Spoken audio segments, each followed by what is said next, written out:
Lovely மக்களே, Guntur chicken செய்யலாமா? விளைஞ்சிருக்கும் என் வெத்தலை கொடி, அட வளைஞ்சிருக்கும் ஒரு சன்னல் வெடி, தோட்டா ஒரு கண்ணால தொலைஞ்ச ஒரு பொண்ணால வாக்கா இந்த வம்பால வல விரிச்சிட வந்தாளே.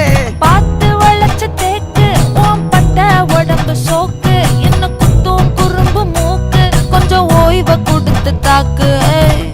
என்னடி சித்திரமே இங்க நீ பத்திரமே, சொல்லுடி கட்டளை எத்தனை நான் செய்வேனே. அன்புல பெட்டகமே தங்குற கட்டடமே, ரத்தமே முத்தமே சாமியே